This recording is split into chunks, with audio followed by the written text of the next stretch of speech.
So I'm going to talk about Reddit today. I've been going on Reddit since like 2012, and it really wasn't too bad until the election. That's when shit just totally hit the fan. Um, the politics forum on there went from being, still leaning to the left to just being completely outrageous and being full left. Where if you dare to challenge the narrative, you get downvoted to hell, and then once you have a certain score, you can't post for after 10 minutes. If they don't outright shadow ban you, because certain subs you can't post on unless you have a minimum score, so then you have to use other subs just to compete. Our news really wasn't that bad at first, but then it went over the hill. You now get banned for saying anything.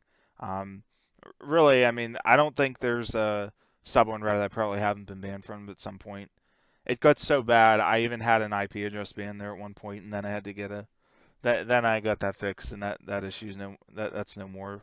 But yeah, I mean that site is that is just some of the worst liberal stuff I've ever seen, and if that's the future of America, man, we need to stop it immediately. Um, so I mean, if you don't go there, I wouldn't recommend going there. It's not fair, and it doesn't play by the rules. There are a couple good for subs there. There's some decent alt-right subs if you can find them, but they're hard to find. Our Conspiracy is probably the best sub there, but you still have to be a little bit careful. But and you can't even post unless you've been a member there for 2 months. So if you're a newbie, you can't even get in.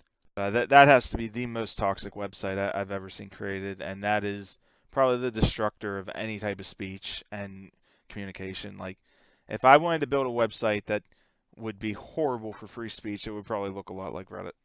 And the shilling and stuff there is just insane. Like, I'm convinced actually a lot of Reddit isn't even from America. I'm convinced a lot of these people are foreign and from overseas because when you start asking them enough about it, you start to find out, and there start to be some, things slipping through the cracks.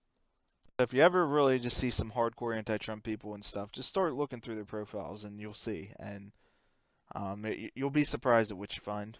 And there has to be like government agents and all kinds of companies, working on there. I mean, it's not even a question.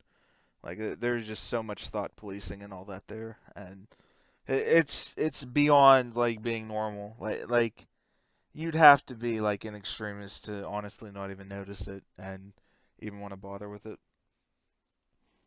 I think if you really want to discuss online, 4chan is probably the best way to go. It's a little chaotic and could use some work, but it's anonymous. You can post whatever you want. You don't have to worry too much. There's not a lot of rules. I think Vote's also good, but I don't use it too much. And Gab supposedly real good, but I've actually never been on Gab, so I don't know. But yeah, that's just my thoughts on Reddit. If that's the future of the U.S. and social media, we are completely fucked. And I'm hoping that we can get some laws to stop the shit they do because it's way too much power and there's just too much bad shit going on.